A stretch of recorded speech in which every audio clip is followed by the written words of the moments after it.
हरि।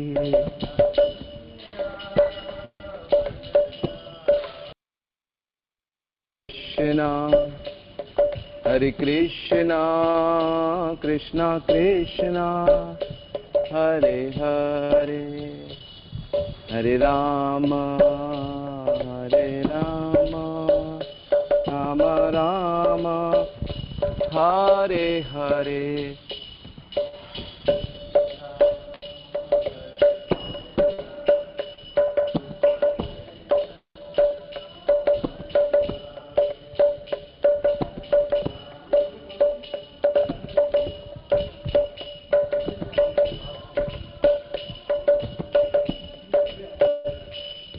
हरे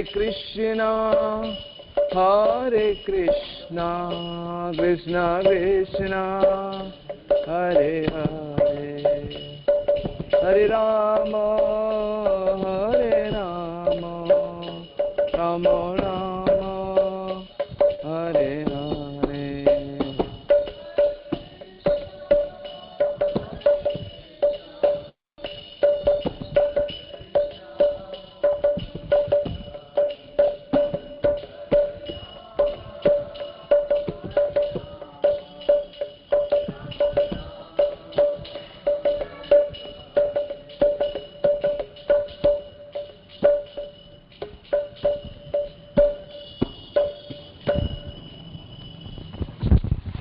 राम संकीर्तन की, गणराज भागवत पुराण की।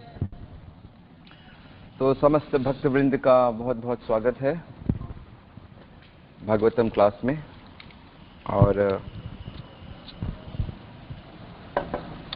जो श्लोक हम लोग आज करने वाले हैं उसका शीर्षक है अध्याय 1 स्कंद 2 और श्लोक संख्या 12।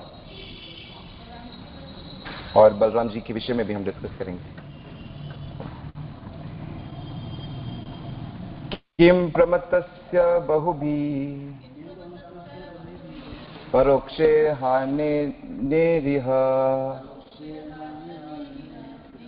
परोक्षे हानेरिह वरम मुहूर्तं विदितं, वरम मुहूर्तं विदितं घटते श्रेयसे यतः, घटते श्रेयसे यतः। किं प्रमत्तस्य बहुभिः परोक्षैर्हानेरिह वरं मुहूर्तं विदितं घटते श्रेयसे यतः।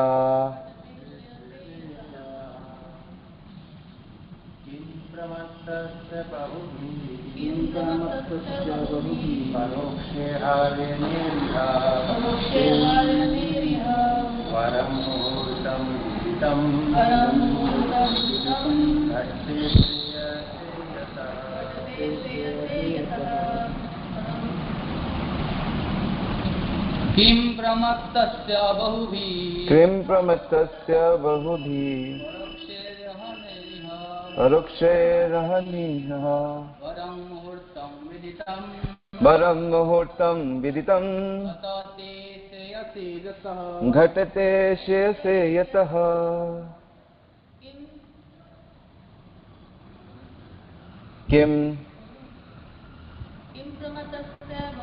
किं प्रमत्तस्य बहुभिः परोक्षैर्हानेरिह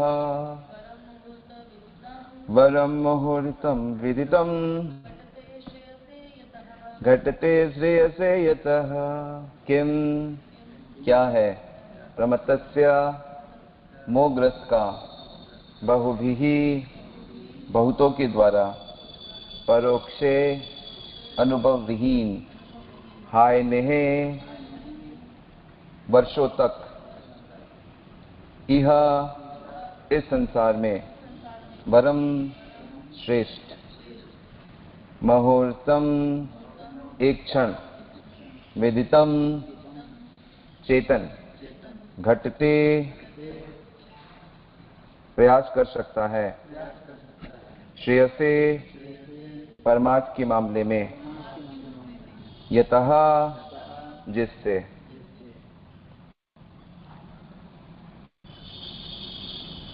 अनुवाद एवं तात्पर्य श्रील प्रभुपाद जी के द्वारा।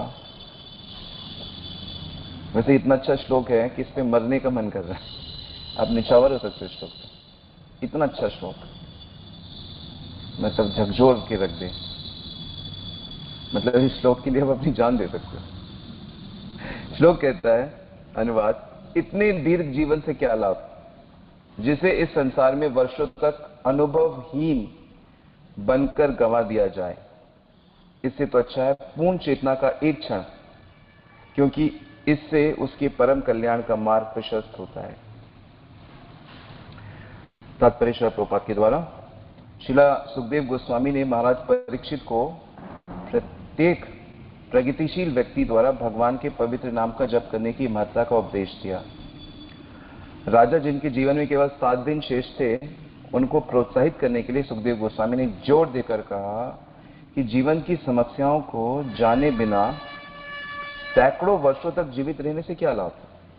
इससे तो परमार्थ की चेतना से युक्त यानी कृष्ण कॉन्शियस होकर एक क्षण का जीवन भी बेहतर है।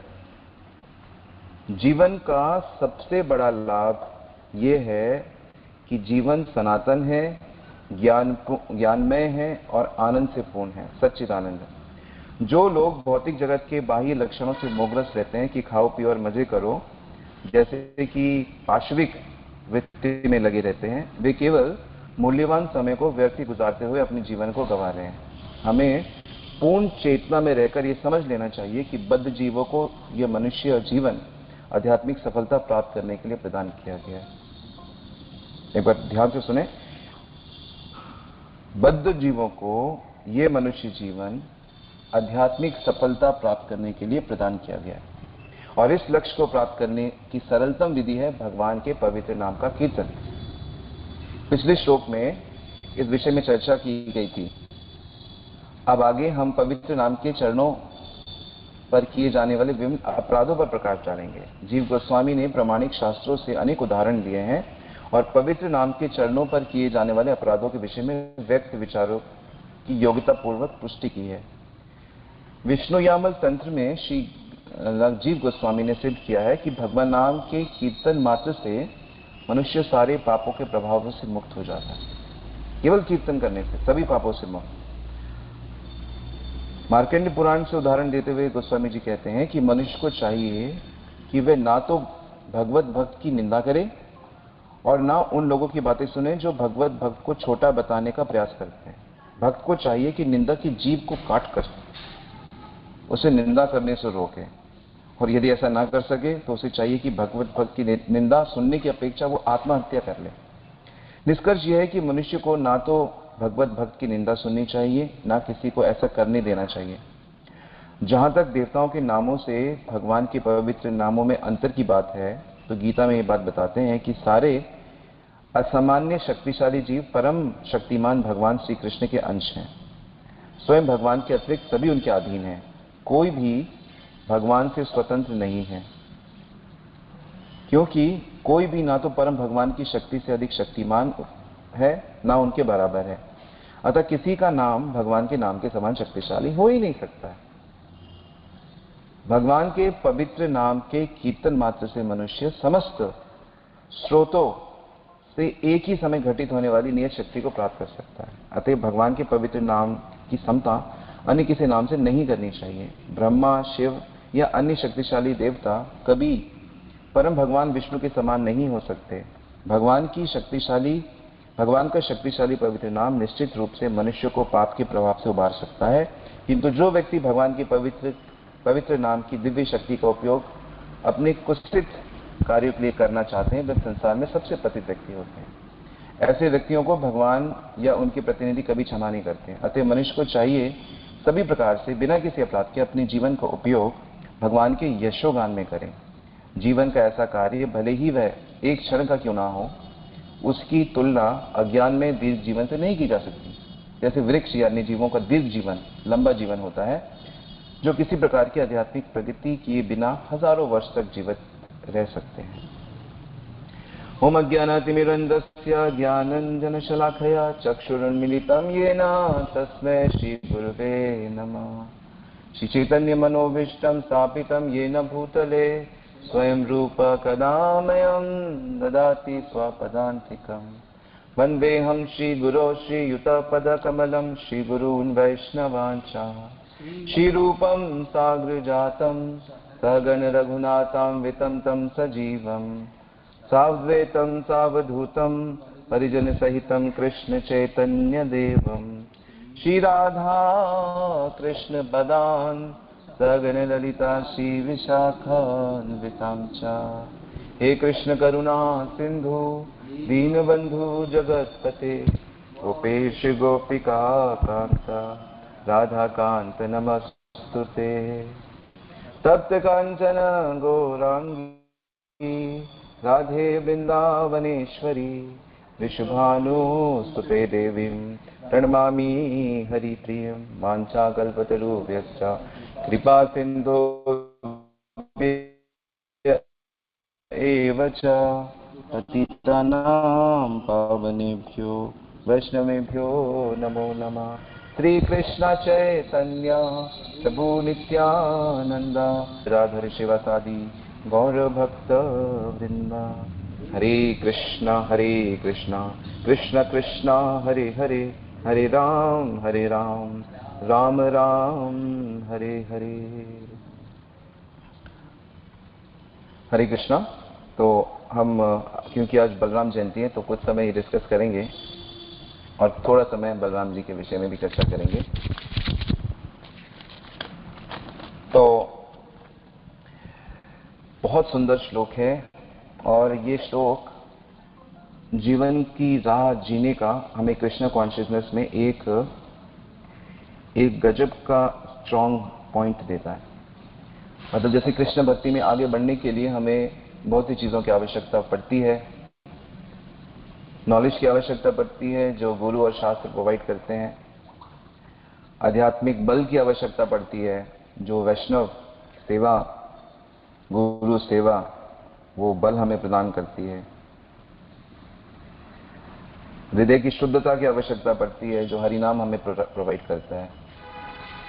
तो आध्यात्मिकता में बहुत सी चीजें हमारी हेल्प करती हैं और जितना हम आध्यात्मिक रूप से सजग रहेंगे, इन्फॉर्म्ड रहेंगे, श्रद्धा करेंगे, उतना हम स्पिरिचुअलिटी को एंजॉय कर सकते हैं, रिलिश कर सकते हैं। आध्यात्मिकता जो कृष्ण भावना में है वो बहुत इंजॉयबल एक्टिविटी है। सुसुखम कर्तुम अव्ययम, इतने एंजॉइंग। तो प्रभुपाद जी कहते हैं कि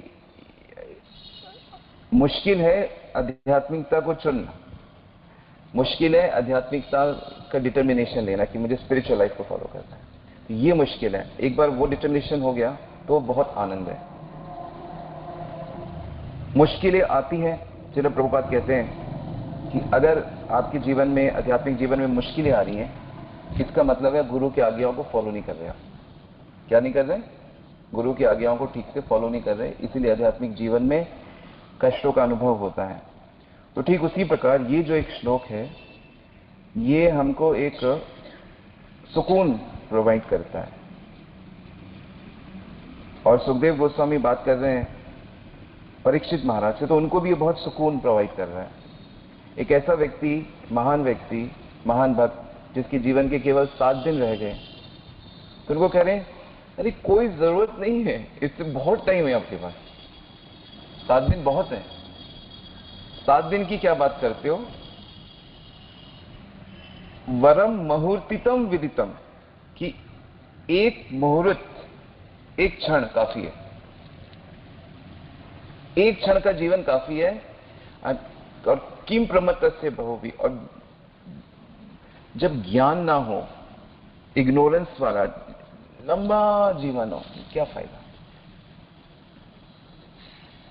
मोहग्रस्त लंबे जीवन से एक क्षण का कॉन्शियस जीवन, कृष्ण भावना जीवन बेहतर है। सुखदेव गोस्वामी परीक्षित महाराज को इनकरेज कर रहे हैं। मैं आपको उदाहरण देता हूं।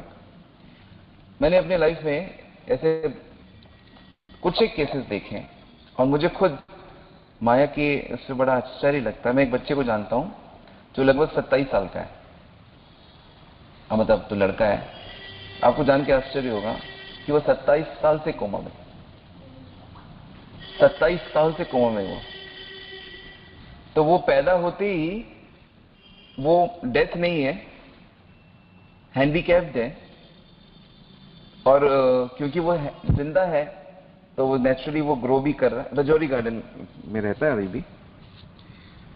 तो मेरी एक गर्ल स्टूडेंट थी, उसका भाई है थे। तो उसने मुझे बताया था कि क्या चीज है, तो मैंने उसको कहा कि ये सब कर्म का खेल है, जब बस भक्ति करो। तो ऐसे जीवन से क्या फायदा? जो कोमा में जी रहा है उसको खिला देते हैं लिक्विड पाइप से, उसका इवैक्यूएशन होता है, यूरिन होता है, उसको नर्स साफ कर देती है, वो जिए जा रहा है। तो ऐसे जीवन का कोई लाभ नहीं है। तो मनुष्य सोचता है कि नहीं, एटलीस्ट हम चल फिर सकें, घूम सकें, शादी ब्याह करें, बच्चे पैदा करें, कुछ अपना एम्पायर खड़ा करें। तो इसका भी कोई फायदा नहीं है, क्योंकि मनुष्य कितने दिन जीवित रहेगा? लाखों साल तो खैर नहीं जीता, पर 100 साल, और सतयुग में तो काफी समय जीता था।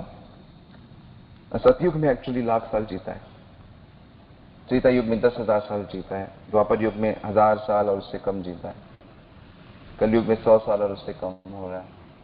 तो इतना लंबा जीवन जो हम जी रहे हैं, उस जीवन में हम क्या सिर्फ खाएं, सोएं, घूमें फिरें जैसे पशु लोग कर रहे हैं, तो इसका कोई लाभ नहीं। ये वेस्टेज है बॉडी का। तो लाभ क्या है? एक क्षण का कॉन्शियस जीवन। उस एक क्षण में अगर हम जीवन की प्रॉब्लम्स को सॉल्व कर लें तो हो गया सक्सेस। जीवन तो आप क्षण में छोड़ सकते हैं। दधीची मुनि से जब जीवन मांगा गया कि आप हमें अपना जीवन दे दीजिए, अपनी हड्डियां दे दीजिए, एक क्षण में एक खराब वस्त्र की तरह उसको उतार के फेंक दिया शरीर को। तो महान चीजों के लिए शरीर ऐसे त्याग किया जा सकता है, लेकिन कृष्ण भावना भावित होकर। क्योंकि रियल इंटरेस्ट, प्रभुपाद जी बता रहे हैं कि मनुष्य का जो रियल इंटरेस्ट है वो है, रियल इंटरेस्ट क्या है मनुष्य का? कहते हैं इटर्नल लाइफ। क्या है? सनातन जीवन उसका रियल इंटरेस्ट है। उसका रियल इंटरेस्ट क्या है? इटर्नल नॉलेज, कि उसको सनातन ज्ञान हो, सत चित। और रियल इंटरेस्ट क्या है? उसको सनातन आनंद हो। ठीक है? तो सच्चित आनंद जो स्पिरिचुअलिटी है, तो वो मनुष्य का असली स्वार्थ है। तो उसकी प्राप्ति हमको करनी है। तो उसकी प्राप्ति जैसे ही किसी भक्त को हो जाती है, ऑफ कोर्स अभी भी प्राप्ति है, पर जैसे साधक भक्त हैं तो उनको कुछ परसेंट प्राप्ति है, मतलब उनको पूरी प्राप्ति नहीं है, उनको एक आभास का है। मतलब गाड़ी चलानी आती है, लेकिन मैं भी कभी कभी ब्रेक नहीं लगा पाता थोड़ा बहुत। तो साधक को है उसकी अनुभूति, हम सबको उसकी अनुभूति है, लेकिन मे भी हम जैसे अपने को अभी पूरा परफेक्ट नहीं कह सकते।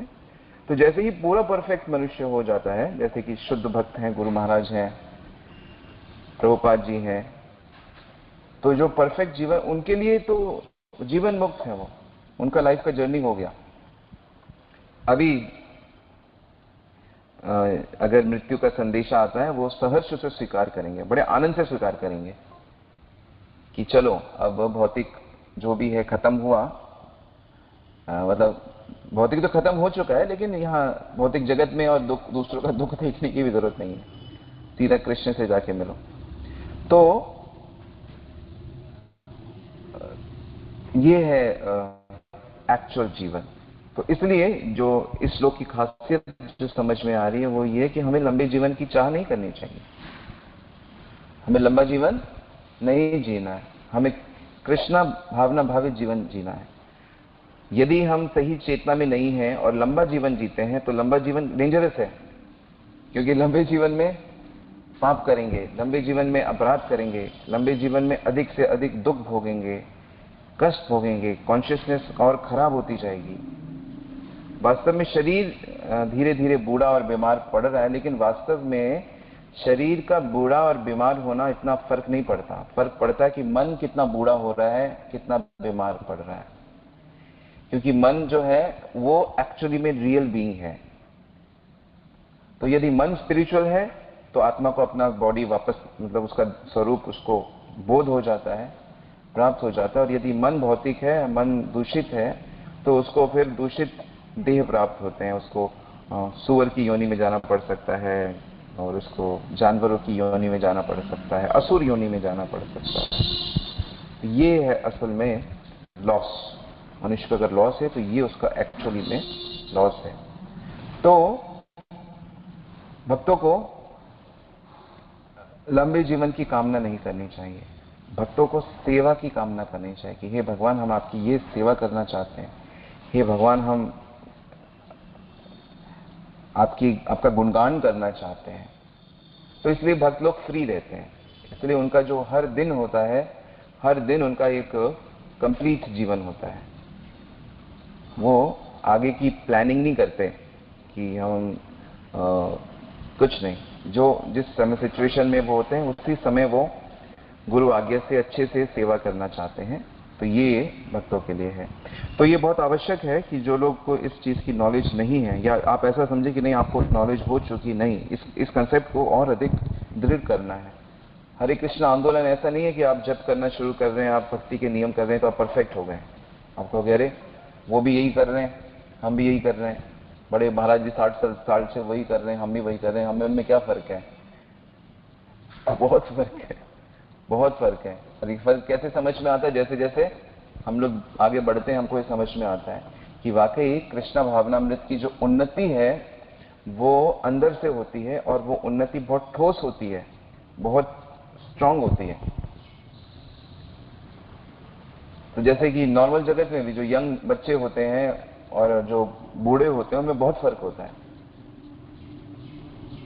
क्योंकि जो अनुभवी होते हैं, वृद्ध होते हैं, ओल्ड होते हैं। इसलिए कहा जाता है कि यंग लोगों की एनर्जी और वृद्ध व्यक्ति का अनुभव अगर ये साथ मिल जाए, इसको उदाहरण देते हैं लंगड़े का और अंधे का, कि जो यंग है वो अंधा है, उसको नहीं पता कुछ, उसको ज्ञान नहीं है, और जो बूढ़ा है वो लंगड़ा है कि उसके पास शक्ति नहीं है। तो लेकिन अगर वो दोनों मिल जाए तो अंधे के ऊपर लंगड़ा अगर बैठ जाए तो वो उसको गाइड कर सकता है और वो उसको शक्ति प्रोवाइड करेगा। इसलिए दोनों बड़े से बड़े काम को कर सकते हैं।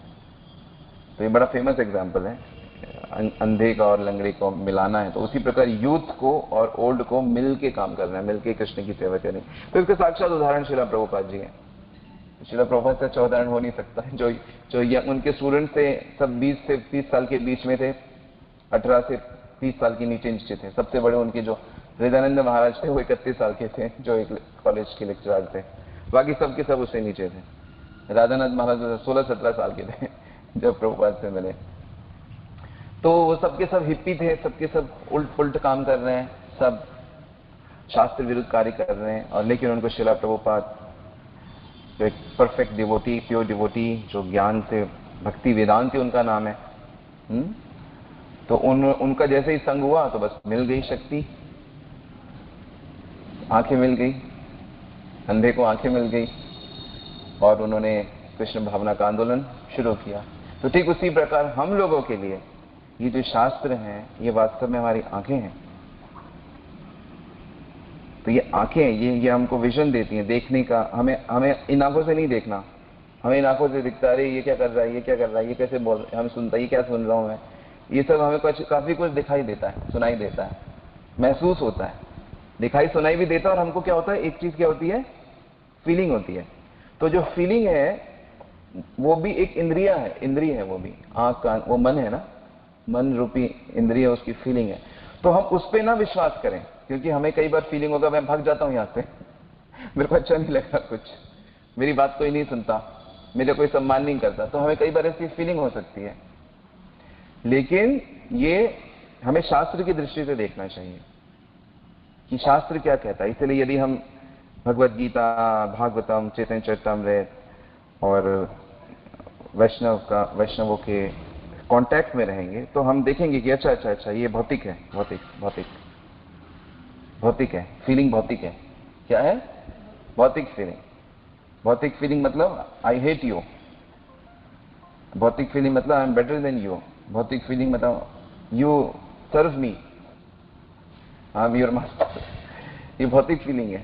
तो दिन में कई कई बार ऐसा होता है क्या हम लोग को पता नहीं चलता, हम लोग कब भौतिक बन जाते हैं, कब आध्यात्मिक बन जाते हैं।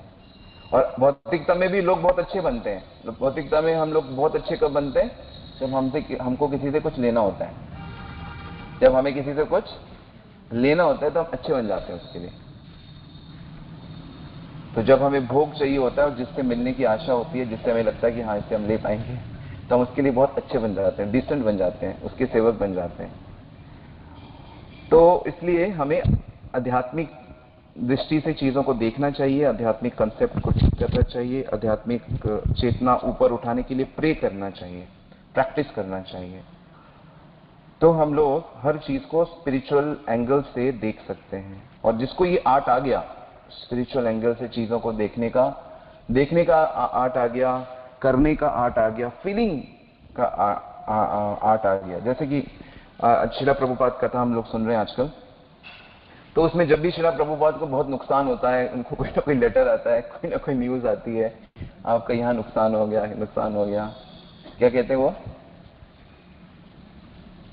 हरिष्यति शनै शनै, कि मेरा ये चला गया, मेरा ये चला गया, मेरा। तो आध्यात्मिक दृष्टि से वो हर चीज को, एंगल को देखते थे। कभी सफलता नहीं मिलती तो कहते अच्छा कृष्ण अभी नहीं चाहते कि मुझे इस समय सफलता मिले, कभी और चाहेंगे, पर मैं अपनी सेवा के लिए जारी रहूंगा। तो हर चीज को आध्यात्मिक दृष्टि से देखना। यही कारण है कि अर्जुन ने कृष्ण से पूछा भगवत गीता में कि कृष्ण, वो जो व्यक्ति जिसकी आप बात कर रहे हो, जिसकी बुद्धि परफेक्ट हो चुकी है, वो कैसे दिखता है, नित्य प्रज्ञा का भाष्य, कैसे बोलता है, कैसे बैठता है, कैसे सोचता है, उसका इंटरनल एटीट्यूड क्या होता है। तो भगवान बताते हैं ये होता है, ये होता है, ये होता है। वो भौतिक चीजों पे ना बुराई करता है, ना बढ़ाई करता है, वो अपना, उसकी इंद्रियां मत्सरा होती हैं, मेरे में लगी रहती हैं उसकी इंद्रियां, उसकी इंद्रियां कंट्रोल में होती हैं और उसकी इंद्रियां मेरे में रहती हैं। उसका लक्ष्य मैं होता हूं। वो आत्मा में रमण करता है। आत्मा में रमण का मतलब है कि वो मेरे में रमण करता है, क्योंकि मैं ही तो आत्मा की आत्मा हूं। परमात्मा कौन है? श्री कृष्ण है। तो मेरे इंटरनल इंटरेस्ट है उसका, अंदर की, इसलिए बाहर से चीजें उसको फर्क नहीं पड़ता। यही रीजन है कि भक्तों को जब जेल में डाल देते हैं तो वो भक्त जेल में भी बैठ के जब करते हैं। भक्त को जब जानवरों के साथ बंद कर देते हैं, प्रहलाद को जैसे, तो उसमें भी वो अपना चैंटिंग करते हैं। उनका डेली प्रोग्राम चलता रहता है, डेली प्रोग्राम नष्ट नहीं होता। This is Krishna consciousness. तो कृष्णा कॉन्शियसनेस का यही आनंद है। तो यहाँ पे और उन्होंने ये बताया कि एक क्षण भी काफी है। एक क्षण काफी इसलिए है क्योंकि उस क्षण में भक्त क्या कर रहा है? भक्ति करना है। और सरलतम भक्ति इस युग में प्रभु का नाम लेना है, भगवान का नाम लेना है।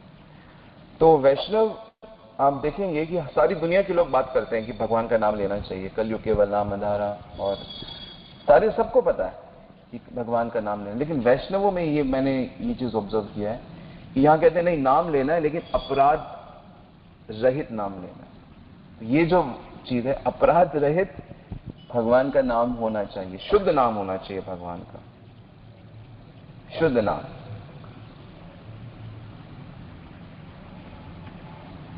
बिल्कुल प्योर नाम होना चाहिए भगवान का, सही। हालांकि भगवान का नाम अगर शुद्ध ना भी लिया जाए, मजाक से लिया जाए, गलती से लिया जाए, प्रेशर में लिया जाए, तो उसके भी अपने फल होते हैं, उसके भी अपने फल होते हैं। लेकिन उसके फल फिर दूसरे प्रकार के होते हैं। उसके जो फल होते हैं, बीमारियां हट जाती हैं, और ऐसे ऐसे शास्त्र बहुत से चीजें प्रलोभन देता है, भौतिक उन्नति, भौतिक क्लेशों का नाश, ऐसे ऐसे होता है। लेकिन वो नाम का एक्चुअल फल नहीं है। उसमें मैंने बहुत पहले कहानी पढ़ी थी। एक भक्त होता है, आश्रम में रहता था, तो उसके आश्रम में एक किसान आता, कहता मेरा बच्चा बहुत बीमार है, ठीक ही नहीं हो रहा। तो भक्त ने भगवान नाम की महिमा सुनी थी, तो एक पत्ते में 3 बार नाम लिख के उसको पानी पिला देते हैं। तो पानी पिलाते तो बच्चा ठीक हो जाता है। तो दूसरे दिन किसान बहुत प्रसन्न होता है कि 1 साल से मेरा बच्चा बीमार था और आज ठीक हो गया। तो गुरुजी आ जाते हैं तब तक, तो गुरुजी से बड़ी तारीफ करता है, लेकिन गुरुजी डांटते हैं अपने शिष्यों को कि तुमने क्या कर दिया, तुमने उसकी श्रद्धा को, ठीक है, तुमने उसकी श्रद्धा को भौतिक श्रद्धा में कन्वर्ट कर दिया। भगवान नाम को अब वो भौतिक दृष्टि से देखेगा। तो हरे कृष्ण भक्त में भी ये भक्त जो प्रचार करते हैं हम लोग, तो हमको इस चीज की भी बड़ी सावधानी रखनी चाहिए कि हम अपने, जो लोग हम पे श्रद्धा करते हैं या हम लोगों की कथा प्रवचन सुन रहे हैं, तो हम उनको एक्चुअल में भौतिक से उनको आध्यात्मिकता में लाए, उनको डायरेक्टली हम सच बात बोलें। प्रभुपाद के जीवन में यही चीज है कि उन्होंने कभी भी ये नहीं कि चलो मैं उससे कुछ धन मिल जाएगा तो मैं प्रचार करूंगा तो उसको भौतिक तरीके से ही बात करता हूं, तुम कोई बेनिफिट, ऐसे कुछ नहीं, कोई आवश्यकता नहीं है। केवल सच बात करनी चाहिए हमेशा, चाहे वो उस व्यक्ति को अच्छा लगे या अच्छा ना लगे। भावना ये नहीं है कि उसको अच्छा ना लगे, भावना ये नहीं कि हम उसको इस भावना से बोले कि तुम्हें तकलीफ हो, इस भावना से नहीं बोलना चाहिए, लेकिन सच बात बोलनी चाहिए। और हाँ, उसको इस तरह से बोलना चाहिए कि वो हमारी भावना को समझ जाए कि हम उसके कल्याण के लिए बात कर रहे हैं। ये है आर्ट रियल। और कृष्ण प्रसन्न होने से सफलता प्राप्त होती है। कृष्ण मुख्य है, सेवा सिंसियर मूड मुख्य है, क्योंकि हर चीज कृष्ण के नियंत्रण में होती है। तो इसलिए जो भगवान का नाम है उसको बिना अपराध के लेना चाहिए। और अपराध में जैसे मुख्य बात है, ना तो निंदा करनी चाहिए और ना ही जो निंदा करते हैं उनको भी समझाना चाहिए। तो ये है, शुद्ध नाम लेना चाहिए। इसीलिए शुद्ध नाम लेने के लिए शुद्ध भक्तों का संग, शुद्ध भक्तों से श्रवण, शुद्ध भक्तों का कुछ लोग ऐसे भी कि नहीं हमें ये लेक्चर इनका अच्छा नहीं लग रहा, इनका लेक्चर मुझे अच्छा लगता है, ये बड़ा अच्छा हंसाते हैं, ये बड़ा अच्छा गाते हैं, तो इस प्रकार भी होता है। भाई ये इतना महत्वपूर्ण नहीं है।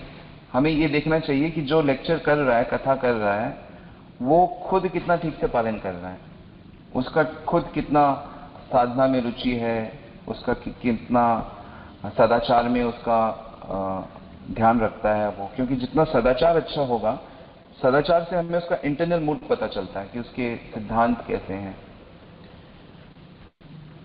किसी को भी कष्ट देना, वाणी से कष्ट दिया मान लो किसी ने, तो उसको बहुत तकलीफ होती है फिर, तो वो किसी को भी कष्ट में नहीं देख सकता। वैष्णव का एक तरीके का मुख्य लक्षण ही है ये कि वो दूसरों को दुख में नहीं, वैष्णव जन तो तेने कहिए पीर पराई जाए, वो दूसरों को दुखी नहीं कर सकता। यस्मिन ना दुजते लोको, दुखी नहीं करता वो, उसको वैष्णव मुख्य गुण है, इसलिए वो निंदा नहीं सहता कभी भी।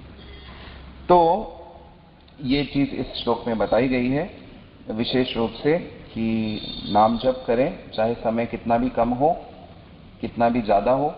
जैसे लोमेश ऋषि हैं, लोमेश ऋषि को आशीर्वाद है, वरदान है कि उनका एक बाल टूटेगा, कितने टाइम में टूटेगा?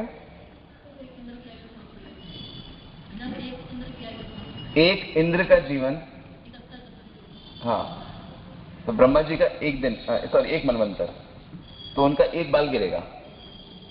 और लोमेश ऋषि के जो शरीर में इतने बाल है, मतलब स्किन दिखता नहीं है, इतने बाल है, बाल ही बाल है।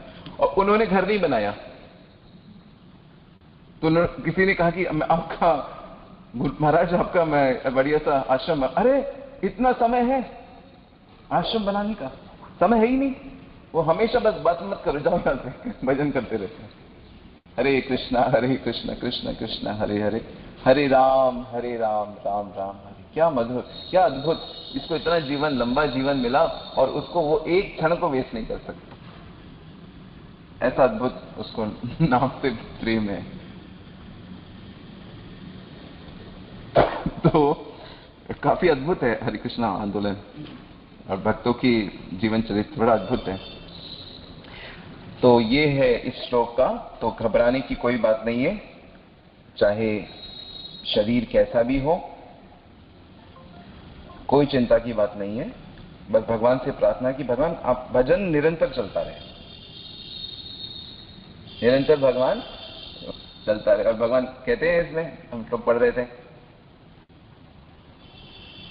मनमना भव मद्भक्तो मद्याजी माम नमस्कुरु माम एशिये से सत्यम ते प्रतिजानी प्रियोसी में। प्रतिजानी प्रियोसी में, कि मैं प्रतिजानी का अर्थ जानते हैं?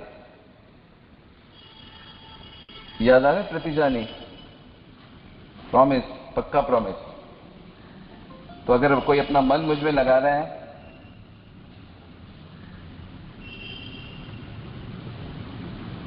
और लगा हुआ है मेरे में, तो मैं वादा करता हूं अर्जुन, पक्का वादा करता हूं,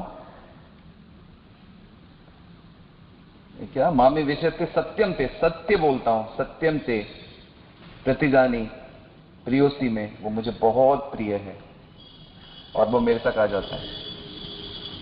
तो भगवान जब इतना वादा कर रहे हैं कि मन लगाने का सबसे आसान तरीका हरे कृष्ण मंत्र। क्यों? क्योंकि इसमें आप किसी पे भी निर्भर नहीं है। आप लेटे हुए हैं तब भी आप हरे कृष्ण चैंट कर सकते हैं, मेडिटेट कर सकते हैं। आप ट्रैवलिंग कर रहे हैं, आप को किसी ने पकड़ के बांध दिया है, आपको हॉस्पिटल के बेड में रख दिया है, आपको कुछ भी है, लेकिन आप सदैव कृष्ण नाम ले सकते। तो easiest way to chant Krishna से ये है भगवान का नाम। तो ग्रंथ भागवतम की। तो अब हम थोड़ा श्री बलराम जी के विषय में चर्चा करते हैं।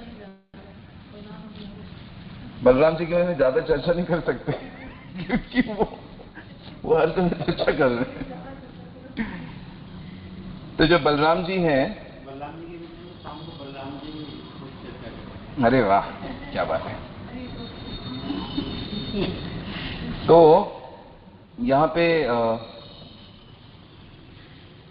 बलराम जी का एक मंत्र है, प्रणाम मंत्र। मैं चाहूंगा आप मेरे साथ उसे बोलें, सभी बोलेंगे। मैंने ग्रुप में भेजा था, आ गया। नमस्ते तु हलाग्राय, नमस्ते मूषलायुधा, नमस्ते रेवती कांता, नमस्ते भक्तवत्सला, नमस्ते बलिनाम श्रेष्ठा, नमस्ते धरणीधर, प्रलंबारे नमस्ते तु, पाहि मां कृष्ण पूर्वज। तो ये बलदेव जी का प्रणाम मंत्र है। तो हल धारण करने वाले बलराम को मैं नमस्कार करता हूँ। जो मूसल नामक आयुध को धारण करने वाले बलराम को मैं नमस्कार करता हूँ। हे रेवती के पति, हे भक्तवत्सले प्रभु, आपको नमस्कार है। हे बलवानों में सर्वाधिक बलशाली तथा पृथ्वी को धारण करने वाले, आपको नमस्कार है। प्रलंबासुर को मारने वाले, आपको नमस्कार है। हे कृष्ण के बड़े भ्राता, आप मेरी रक्षा कीजिए। तो जो बलराम जी हैं, ये जो असुरों को मारते हैं, तो ये असुरों, ये कौन सा असुर, कौन सा अनर्थ है, इसकी चर्चा सनातन गोस्वामी ने की है। तो जैसे यहाँ पे नाम लिया गया किनका, प्रलंबासुर का।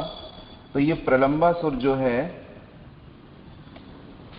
ये जो असुर है, ये किसको रिप्रेजेंट करता है कि हमें बहुत सम्मान मिले, हमें बहुत भौतिक लाभ मिले, लोग हमारी पूजा करें। तो इस प्रकार का जो अनर्थ है, ये प्रलंबासुर इसको डिनोट करता है। ठीक इसी प्रकार और भी जितने असुर जिनका कृष्ण और बलराम ने वध किया है, वो सब कोई ना कोई अनर्थ रूप से होते हैं। तो उसका भी चर्चा हुआ है, फिर किसी दिन उसकी चर्चा डिटेल में कर सकते हैं। तो ये जो बलराम जी हैं, ये बड़े भाई हैं, इसलिए उनको दाऊजी कहा जाता है। तो दाऊजी एक स्थान भी है वृंदावन में, जहां पर उन बलराम जी का बहुत सुंदर मंदिर है।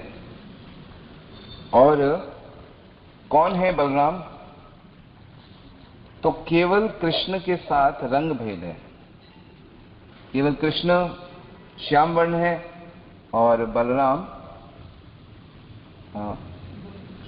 श्वेत वो है, सफेद उनका कलर है। और बाकी सब कृष्ण जैसे ही है। वो चैतन्य चरितमृत में बताया गया है कि ताहर द्वितीय देह श्री बलराम द्वितीय देह हैं। तो हम जितने भी प्राणी हैं हम सब भगवान के विभिन्न अंश हैं। मतलब भगवान की क्योंकि अनलिमिटेड शक्तियां हैं, उन सब शक्तियों के अलग अलग डिविजन होते हैं। तो उसमें जो जीव शक्ति होती है, जीव शक्ति के अंश हैं हम लोग। भगवान की जीव शक्ति और जीव शक्ति से हम उत्पन्न जीव अंश। और ऐसे ही भगवान की स्वांश शक्ति होती है।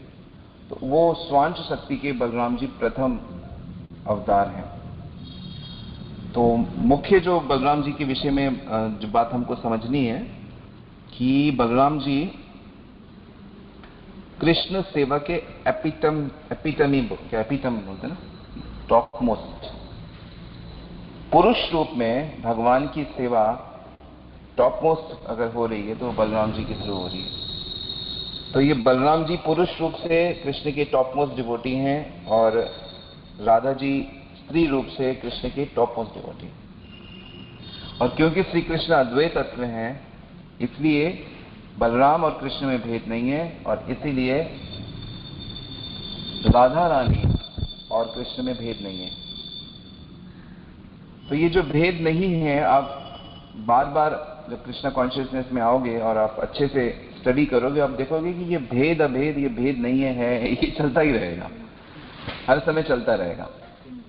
हाँ, तो चैतन्य महाप्रभु ने इसलिए नाम ही रखा है कि भाई देखो ये अचिंत्य भेदा भेदी है। तुमको ऐसा ही समझना है। क्या समझना कि नहीं समझना? हम समझ गए तो तुम नहीं समझे कि क्या है ये। तो ये तुम्हारे दिमाग के परे है, ये तुम्हारे दिमाग के परे है। ये भगवत तत्व दिमाग के बुद्धि के परे है। अर्जुन को जब वो कह रहे हैं, अर्जुन ने जब इतना कुछ देख लिया तो भगवान कहते हैं तो मेरे एक अंश, छोटे से अंश पे सारा टिका हुआ है। मेरे छोटे से अंश को देखा हुआ, जिसको देख के अर्जुन, परम योगी अर्जुन को ऐसा बोल दिया, तो हम लोगों की तो गिनती कहां। तो ये जो बलराम जी हैं, तो ये कृष्ण के पहले एक्सपेंशन है। इनको बोलते हैं प्रभाव विलास, मेरे ख्याल से आ जाएगा अभी। तो कृष्ण के जितने भी अवतार होते हैं, जितने भी आगे भगवान अवतार करेंगे, तो वो सारे ये बलराम जी के थ्रू ही हो रहे हैं। तो अवतार लेना भी एक सेवा है। तो ये सेवक भगवान है। कौन है? सेवक भगवान। तो एक सेव्य भगवान और एक है सेवक भगवान।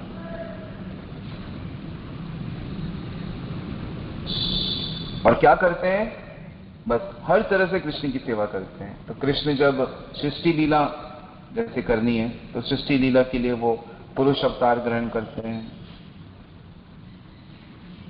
बलराम के बाद जो उनका अपीयरेंस है, वो मूल संकर्षण का अपीयरेंस है, संकर्षण।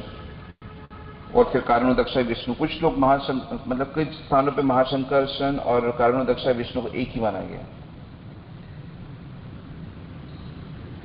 गर्भोदक्षाई, क्षीरोदक्षाई और अनंत शेष रूप से वो विष्णु जी की पर्सनल सेवा करते हैं। लक्ष्मण रूप से वो भगवान राम की सेवा, नित्यानंद रूप से वो लॉर्ड चैतन्य महाप्रभु की सेवा। तो बस हर जगह सेवा सेवा सेवा करते हैं। तो बड़े आश्चर्य की बात है कि ये बलराम जी के बारे में जानना बहुत आवश्यक है हमारे लिए, क्योंकि हम भगवान को जानना चाहते हैं। तो भगवान को जानने का ये मतलब नहीं है कि बस ये जानना कि भगवान होते हैं, भगवान निराकार हैं कि साकार हैं, बस इतना जान लिया। इतना जानना आवश्यक नहीं है। भगवान सबको नियंत्रण करते नहीं। भगवान को जानने का मतलब है कि उनके दिव्य व्यक्तित्व को जानना है। भगवान को जानने का मतलब आपको सिर्फ व्यक्तित्व के साथ उनकी फैमिली को जानना है, उनके पार्षदों को जानना है, उनके धाम को जानना है, मित्र को जानना है, उनके एक्टिविटीज को जानना है, उनके सभी चीजों को जानना है। तो उनके इन सब चीजों को जानते हुए जो बलराम जी हैं, वो देखिए कि उनकी क्या सी अद्भुत स्थिति है कि वो कृष्ण से सुपीरियर हैं, क्योंकि बड़े भाई है ना, बड़े भाई रूप से। उनके सामने।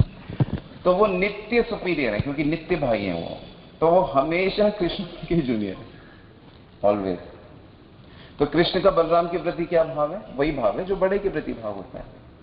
तो कृष्ण सदैव अपने भाई की, बलराम जी की सेवा करना चाहते। कृष्ण ऐसे नहीं है कि बलराम तुम्हारी सेवा करो, ऐसा नहीं है। कृष्ण खुद बलराम जी की सेवा करते रहना चाहते हैं, और बलराम कृष्ण की सेवा करते रहना चाहते हैं। तो कृष्ण के लिए नित्य पूजनीय है श्री बलराम। तो मुझे जो एस्पेक्ट बलराम जी का बहुत ही अट्रैक्ट करता है वो यही है कि वो गुरु रूप से हैं। गुरु के अंदर जो हमारे स्पिरिचुअल मास्टर हैं, ये जो गुरु परंपरा है, वो बलराम जी की ही शक्ति है। बलराम जी को बहुत उत्साह है कि कैसे अधिक से अधिक जीव कृष्ण की तरफ आकर्षित हों और उनकी सेवा करें। तो वो उनके वैभव प्रकाश है, मैं जो शब्द बोल रहा था, बलराम जी श्री कृष्ण के वैभव प्रकाश हैं।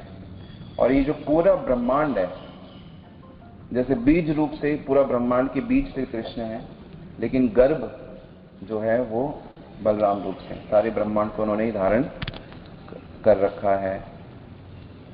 यानी कि एक अगर क्रिएटर है तो एक उसकी क्रिएटिव एनर्जी है, ठीक है, एक अगर उसको,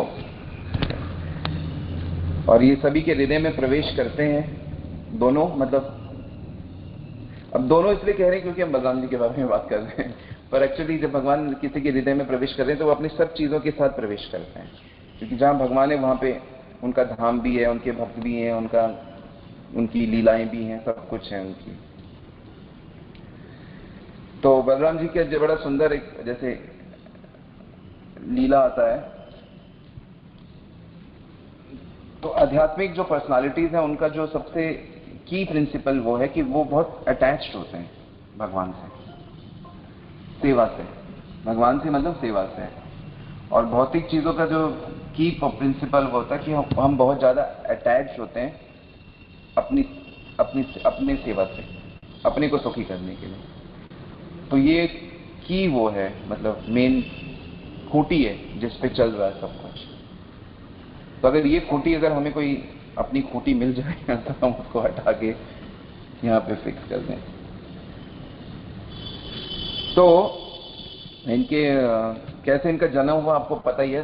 कृष्ण से लगभग 7-8 दिन बड़े हैं, 7 दिन प्रिसाइसली। तो 1 साल पहले तो आए थे देवकी के गर्भ में, लेकिन देवकी का गर्भपात हो गया, मतलब बच्चा हुआ नहीं। कहा कि बच्चा पेट में ही हरिबोल हो गया, पर हरिबोल नहीं हुआ। कृष्ण ने आज्ञा दी कि उनको रोहिणी के गर्भ में स्थापित किया है। तो बलराम रोहिणी के गर्भ में चले गए, और इधर माता यशोदा भी गर्भवती हो गई। तो ठीक 7 दिन पहले वो पैदा हुए, प्रकट हुए रोहिणी के गर्भ से। बड़ा आनंद, क्योंकि इतने वर्षों से संतान उत्पन्न ही नहीं हो रही। यशोदा जी की भी कितनी संतानें उत्पन्न नहीं हुई, इन लोगों की भी संतानें नहीं हो रही। जो हो भी रही, देवकी की संतान हो रही थी, उसको भी मार रहे थे कंस। तो इसलिए बलराम जी भी जब कृष्ण ने कंस को मारा, तो कंस के जो भाई था, 8 भाई थे, कंक था उसमें एक मुख्य, तो बलराम जी ने 8 के 8 को मार दिया। तो मेरे भाइयों भाई तो नहीं चुका। तो ये एक मैं इसमें पढ़ रहा था, तो उसमें लिखा था कि जब ये पैदा हुए थे बलराम, तो ये भी राधा रानी की तरह कुछ करते नहीं थे, हाथ पैर हिलते नहीं थे इनके, स्टिफ बिल्कुल, और बोलते भी नहीं थे, रोए भी नहीं थे ये। तो माता यशोदा भी मतलब पेट से थी, क्योंकि कृष्ण तो ये क्या किया, जब 1 दिन 2 दिन देखा कि भाई ये बच्चा सांस तो ले रहा है लेकिन हिलता डुलता नहीं है और बोलता भी नहीं है, तो माता यशोदा ने क्या किया, उसको गोदी में ले लिया कि भाई लाओ हम कोशिश करके देखें। तो उसको कोशिश करते हुए माता यशोदा ना लेट गई, तो वो पेट में बच्चा, तो जैसे ही वो माँ के पेट में था ना, खिलखिला के हंस पड़ा, क्योंकि कृष्ण थे माँ के पेट में, खिलखिला के हंस पड़ा और बड़ा ही वो करने लगा, हिलने डुलने लगा। सब लोग बोले ये क्या हो गया? फिर उसको सबको चलो चलो सबने गोदी में उठाया, देखा फिर से वही। तो 7 दिन तक ये यही लीला करता था। तो उसको अगर हिलता हुआ देखना था तो माता यशोदा को उसको अपने पेट से लगाना होता था। तो इस प्रकार ये बचपन से ही आनंद की लीला ये लोग करते थे। तो वैसे तो बलराम की पर्सनालिटी बड़ी ही यूनिक पर्सनालिटी है कि वो क्रोधित भी हो जाते थे बहुत जल्दी। अगर सेवा के लिए कुछ भी उनको दिक्कत हो, बड़ी क्षण में क्रोधित हो जाते, तो फिर वो क्रोध भी ऐसा कि जिसकी कल्पना नहीं कर सकते आप। जब कृष्ण के पुत्र का विवाह था रुक्मी की बेटी से, रुक्मी यानी रुक्मिणी की भांजी से नहीं, भतीजी से, तो किसका विवाह था? नहीं, प्रद्युम्न नहीं, पता नहीं, सांब का था शायद। तो विवाह था रुक्मी की पुत्री से। तो विवाह में रुक्मी जो लड़की का पिता है और बलराम जी के साथ मजाक करने लगा कि चलो चेस खेलते हैं, शतरंज। राजाओं लोग शतरंज खेल रहे हैं और शतरंज में बलराम जी जीत रहे हैं, लेकिन वो हमेशा कहते थे तुम हार गए हो, चीटिंग। 2-3 बार जब ऐसा हो गया तो उनमें लड़ाई हो गई। चलो लड़ाई हो, शादियों में लड़ाई तो होती है, तो हमको पता है कि शायद ही कोई विवाह हो जिसमें लड़ाई नहीं होती, मन मुटाव ना हो। तो मैंने तो नहीं देखा।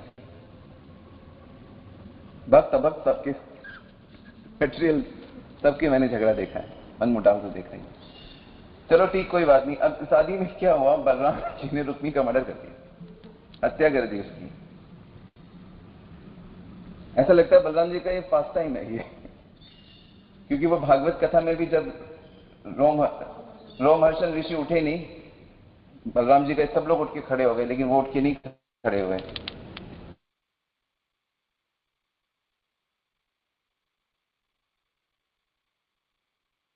क्योंकि वो, और बात सच है कि क्यों नहीं खड़े हुए? क्या उनको पता नहीं कि ये कौन है जिनके बारे में आप कथा कर रहे हो? वो साक्षात जब प्रकट हुए हैं तो ये तो मालूम होना चाहिए। तो उन्होंने एक घास से उनका वध कर दिया, जला दिया उनको कि तुम अधिकारी नहीं हो। तो सबने कहा कि अरे हमने तो आशीर्वाद दिया, अब कैसे होगा? तो उनके पुत्र को क्या किया, उनके पुत्र को गले लगाया और उसके सर पे हाथ रखा। तो पिता का सारा जो ज्ञान रूपी प्रॉपर्टी था पुत्र को मिली। उग्र श्रवा ने फिर सारी भागवतम ऋषियों को सुने, सारे पुराण और सारे जो वेद थे सब। तो वो विवाह में वो उसका रुक्मी का वध कर दिया, मतलब सिचुएशन ऐसी हो गई। और फिर बाद में विवाह हुआ, ऐसा नहीं कि विवाह नहीं हुआ, विवाह हुआ, चुपचाप सब लोग चुप सब शांति चुप रहे। तो बड़ी अद्भुत लीला है और बलराम जी की पर्सनालिटी। लेकिन जो भी कृष्ण सेवा करना चाहता है, जो भी, और यही बलराम का लीला नित्यानंद रूप में भी है। तो एक तरफ अगर वो इस तरह की अपनी लीला कर रहे हैं, क्षत्रियों की लीला कर रहे हैं, तो दूसरी तरफ वो एक परम वैष्णव के रूप में भी नित्यानंद के पांव पकड़ के मार खा रहे हैं, सबसे पापियों से मार खा रहे हैं और उनसे हरि नाम करवा रहे हैं, कृष्ण नाम कर रहे हैं। तो बहुत ही दयावान, कृपावान है। जितना भी आध्यात्मिकता आपको हमको दिख रहा है वो सब बलराम जी का ही स्वरूप होता है। आध्यात्मिकता में जो भी चीजें, चावल से, घंटी से, दिया से लेकर, मृदंग से लेकर, करताल से, मंदिर से लेकर, आसन, ये व्यास आसन जैसे ये आसन से लेकर, सब कुछ ही बलराम की शक्ति से उत्पन्न होता है। तो बलराम ही सब इन सब चीजों में परिवर्तित, ऐसा शास्त्र कहते हैं। तो इसलिए इन सब चीजों का बोध होना, ये प्रयास करना चाहिए। तो भक्ति के लिए बल देते हैं ये, भक्ति करने के लिए, इसलिए इनका नाम बलराम है। और बलराम जी भी रास लीला करते हैं। इनकी भी बहुत से गोपियां हैं, जैसे कृष्ण के असंख्य गोपियां हैं, ऐसे ही बलराम जी की भी गोपियां हैं। वो भी अलग रस में बलराम जी के साथ नृत्य करती हैं, आदान प्रदान होता है, क्योंकि वो कृष्ण से भेद नहीं है। कृष्ण की गोपी अलग है, बलराम की गोपी अलग है। तो इस प्रकार ये साइमल्टेनियसली लीलाएं चलती रहती हैं। बाकी शाम को सुनेंगे और अच्छे से, और भी गहन अध्ययन करेंगे शास्त्रों का, और बलराम जी से प्रार्थना करेंगे कि वो भी हमें श्री कृष्ण की सेवा में रेव लगा के रखे, और एटलीस्ट जितनी सेवा कर रहे हैं इससे कम ना होने पाए, और अधिक से अधिक उनकी कृपा से हम गुरु की, वैष्णव की, उनकी, कृष्ण की, सबकी सेवा कर सके। इसी प्रार्थना के साथ हम यहाँ पे रुकते हैं। हरे कृष्णा।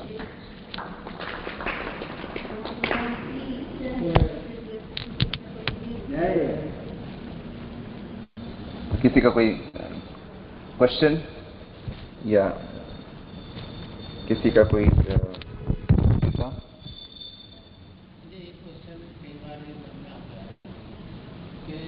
भगवान सब वैदिक सब फॉलो करते हैं, तो उनके अकॉर्डिंग जो है राजा बड़े को होना चाहिए। तो भगवान द्वारिका में खुद राजा क्यों बन गए? बलराम जी को नहीं, उनको वो मिला था ना, एक यदु को श्राप दिया था ना ययाति महाराज ने। जब ययाति महाराज ने यौवन मांगा था तो यदु जो सबसे बड़े पुत्र थे तो उन्होंने मना कर दिया, क्योंकि मैंने किसी ब्राह्मण को एक वादा किया हुआ था कि मैं आपकी सब इच्छाएं पूरी करूंगा। तो उन्होंने कहा था कि मैंने ब्राह्मण को वादा किया है तो मैं आपको अपना यौवन नहीं दे सकता पिताजी। तो इस पे क्रुद्ध होने पे उन्होंने श्राप दिया कि तुम्हारे परंपरा में कभी कोई राजा नहीं बनेगा यदुवंश में। तो ये श्राप था, तो उसका सम्मान करते हुए यही रीजन है कि जो प्रलंबासुर था, प्रलंबासुर को भी भगवान ने ये उनके पूर्वजों को आशीर्वाद दिया कि तुम्हारे कुल में पैदा होने वाले में किसी का मैं वध नहीं करूंगा। किनका? हाँ, तो वही तो कह रहा हूं, तो उनका एक है ना, इसीलिए तो राजा नहीं बने वो मथुरा के, इसलिए उग्रसेन को ही राजा बनाया। हाँ, तो इसीलिए द्वारिका के भी राजा नहीं बने ना। कौन? कहाँ राजा है? नहीं, नाम कहते हैं, राजा नहीं है वो, उग्रसेन राजा है। अरे कहाँ राजा है कृष्ण? कृष्ण तो मंत्री है ना वहां के। भागवत पढ़िए, इसमें साफ साफ लिखा है, जब मूसल का वो घटना हुई थी तो उग्रसेन ही तो राजा है। हाँ, हर समय कृष्ण कहीं भी राजा नहीं है, उनको कहते हैं द्वारकाधीश, इज नॉट किंग। हमेशा बोला। हरे कृष्णा।